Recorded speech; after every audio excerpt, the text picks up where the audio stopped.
Physically, fasting is the avoidance of all food and drink and any sexual activity from dawn until sunset. After sunset, you may eat, you may drink, and engage in sexual activity. But that, brothers and sisters, is just the physical aspect of fasting. And while avoiding food, drink, and sex are all necessary for your fast to be valid, they are insufficient. This insufficiency is proven by the hadith of the Prophet, in which he said, "Many a fasting person gains nothing from his fast but hunger and thirst." This hadith warns us that we should not just rely on the physical aspect of fasting without focusing on the spiritual dimension of fasting. For if we fast physically, but we speak ill of people, or we commit fraud, or we commit any of the other sins that we are commanded to avoid, then we have gained nothing from our physical fast but hunger and thirst. Essentially, what this hadith proves is that what you get out of something is a function of what you put into it. And primary to this is your intention and your intentionality, your deliberativeness. In previous khutbas, I have repeatedly made the analogy of what you put into something, what you intend, as analogous to your going to the supermarket to shop. Now, of all the people who enter a supermarket, not everybody comes out of the supermarket with the same items. What you come out with is clearly a function of what your intention was to get out of it. But in addition to your intentions, you should also be a smart and good shopper. Some of you may not like shopping, so I apologize, but I happen to love shopping. And because I love shopping, I usually do not just focus on what is on my shopping list, unless I'm really rushed for time and I need that thing urgently and I don't have time to shop. I take note of any specials. Sometimes I find that the product I want is not available or it's of a poor quality. So I don't buy it either because I cannot or because the quality is below the level that I find acceptable. On the other hand, you find the opposite situation. Other times, you may not have intended to buy something, but you note that the store has a fantastic selection of fresh-looking great peaches that you can't help buying. Or they have a special sale on watermelon, and the quality is so good. The other day, I went to Trader Joe's and I discovered fresh asparagus of the season had just arrived. I picked them up because what a loss would it would be if you do not take advantage of those seasonal specials and get them. Analogously, as we enter this blessed month of Ramadan, it surely behooves you to prepare yourselves for it by deciding in being intentional about what you want to get out of this month of Ramadan. And be a sharp shopper, a smart shopper, because Ramadan has a number of seasonal specials or special sales going on, especially on Allah's mercy, on His forgiveness, for gaining piety and achieving a major quantum growth in your faith and your religiosity. These are among the Ramadan specials. And if you exit Ramadan without having achieved piety, nor Allah's mercy and forgiveness, then you're a sad case. Woe to you. The Quran and the Prophet have guided us on what we should intend and focus on getting out of Ramadan. You might even say that the Quran informs us on what the Ramadan specials are. As explained in Surah Al-Baqarah, Surah number 2, verses 182 through 187, which reads, يا أيها الذين آمنوا كتب عليكم الصيام كما كتب على الذين من قبلكم لعلكم تتقون. Which means, O you who have believed, fasting is prescribed for you as it was prescribed to those who came before you, so that you would be pious. لعلكم تتقون. This phrase, لعلكم تتقون, so that you would be pious, is considered to be the operative cause of this commandment. When Allah commands us, He sometimes commands us to do something but doesn't give us a reason. For example, He says, حرمت عليكم لحم الخنزير. Okay, prohibited for you is the eating of the meat of the pig. It doesn't tell us why. But if God tells us why, then the why becomes what's called in law the operative cause of the law. That means if the cause is not there, then the law is really kind of like doesn't really have teeth.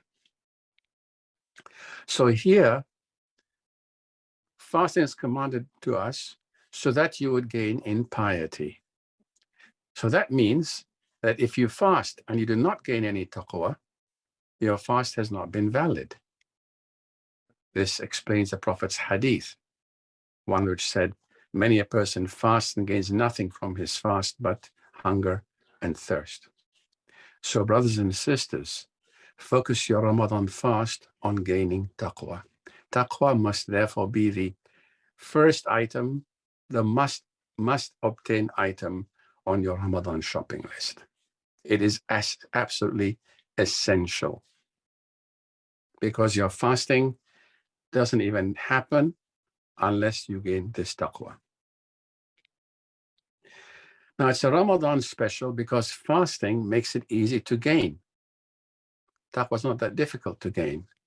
You just have to shut your mouth and watch your actions.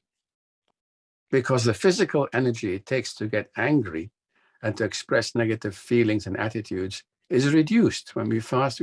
Sometimes, we feel something which makes us angry, but then you don't have the energy to even be angry. So this explains the prophetic hadith where he said, نَوْمُ الصَّائِمِ عِبَادَةٌ وَسَمْتُهُ تَسْبِيحٌ.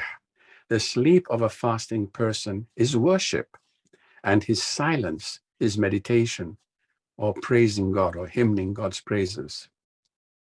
In fact, the most delicious sleep you will ever experience is sleeping while fasting, especially in the time window between Asr and Maghrib at the end of the day, when your blood sugar is low.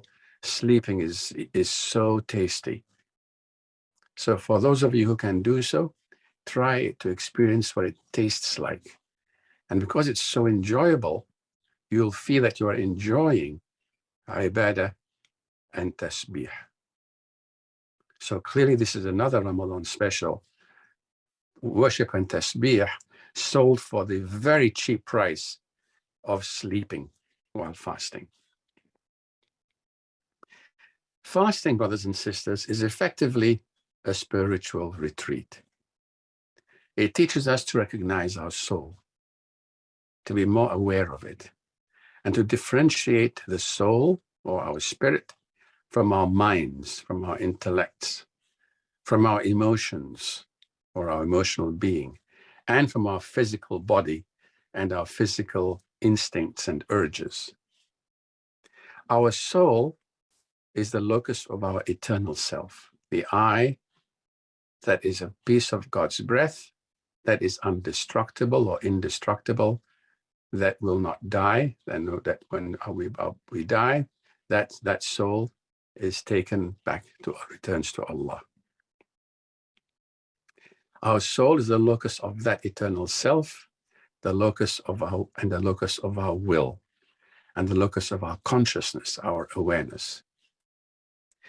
Thus, fasting also results in the strengthening of the soul, the strengthening of the will. You feel that by the end of Ramadan, your willpower is stronger than it was at the beginning of Ramadan. fasting also enables us to see more clearly with our souls, which is a different perception than the perception of the physical eye, the perception of the intellect, which, deduces something, or the perception of our emotions when we emotionally feel or perceive something. So this strengthening of the will and the strengthening of our perception through our soul is an essential part of our spiritual education. So the aim of one byproduct aim of fasting is to enable the soul and the will to act in accordance with what is best for it on the day of judgment, inshallah. Is it not amazing, brothers and sisters, that what we would normally think of as doing nothing, sleeping, and being silent, the Prophet described as two actions that, if done while fasting Ramadan, are considered acts of worship and praising God.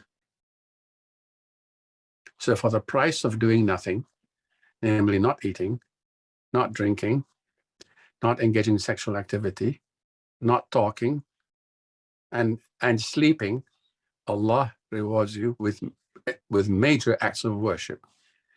Now, if that is not a great bargain, brothers and sisters, I don't know what is. So be smart, spiritual shoppers. The Quran continues from the verse that I quoted above, saying that the command for the believers to fast is for أيام معدودات, a specific number of days. فمن كان منكم مريضا أو على سفر فعدة من أيام أخر. But for those of you who are ill or on a journey, then you fast another number of days. It means after Ramadan, you make those days up. وعلى الذين يطيقونه فدية من طعام مسكين فمن تطوع خيرا فهو خير له وأن تصوموا خير لكم إن كنتم تعلمون. And for those who are unable to fast because they have some permanent, physical illness or something, then they have to feed the poor as a substitute. And whoever volunteers offers to do more, that is even better for him. But fasting is best for you if you can do it. If you knew, if you really know, fasting is really the best thing for you. So in this verse, Allah acknowledges that there will be among the believing community those who are unable to fast because of illness or some other legitimate excuse, such as traveling, or a woman in an advanced state of pregnancy, or a woman who is undergoing childbirth or just underwent childbirth and does not yet have the physical strength yet to do so. In those cases, which are temporary cases, we are to make up for the lost days by fasting the missed days after Ramadan. But Allah also acknowledges that there are believers whose illness is such, whose permanence of illness is such that they will not be able to fast, in which case these individuals are required to feed the poor. And the formula is to feed one poor person for each of the missed day that you did not fast, and to feed them at our level and standard of food. In other words, if you're accustomed to eating chicken biryani made with basmati rice, don't feed this poor, lentils and broken rice. Feed them at your level and at your quality of food.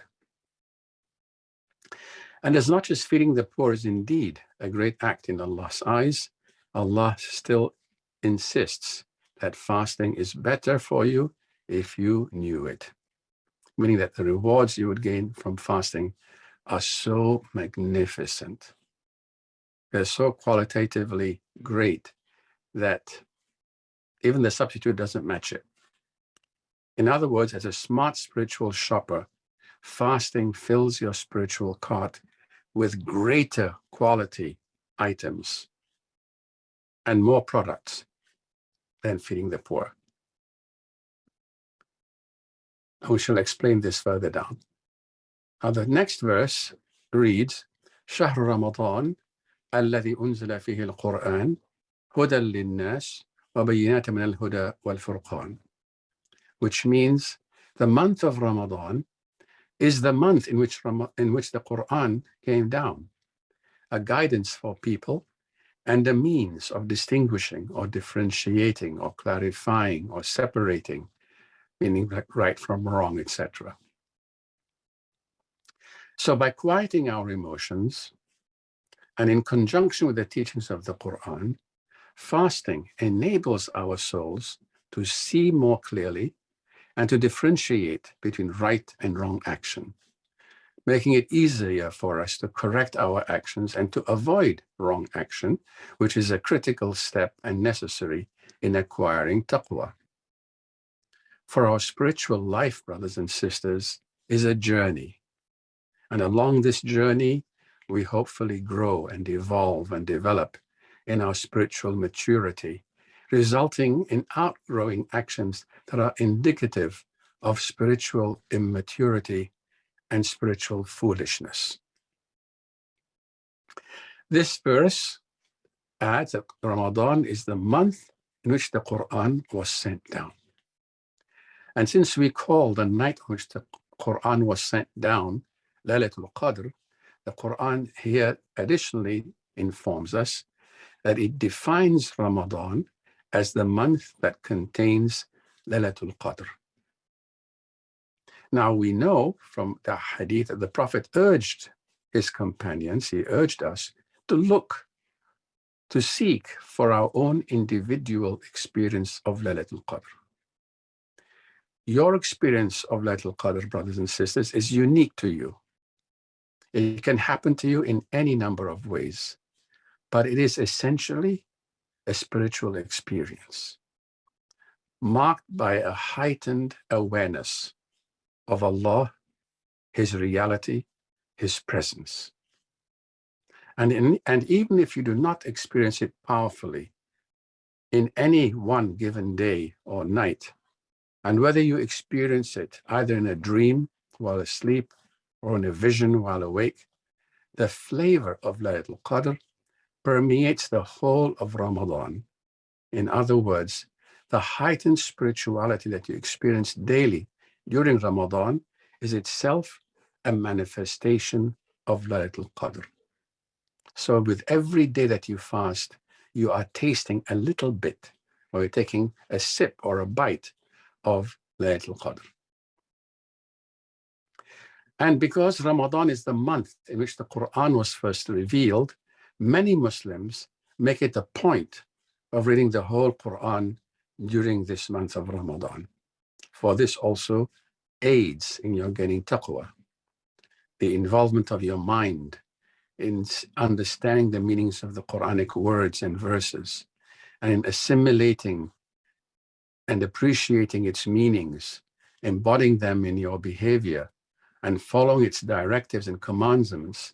All of this is another aspect of gaining in taqwa. I also urge you to make your breaking of the fast something truly enjoyable.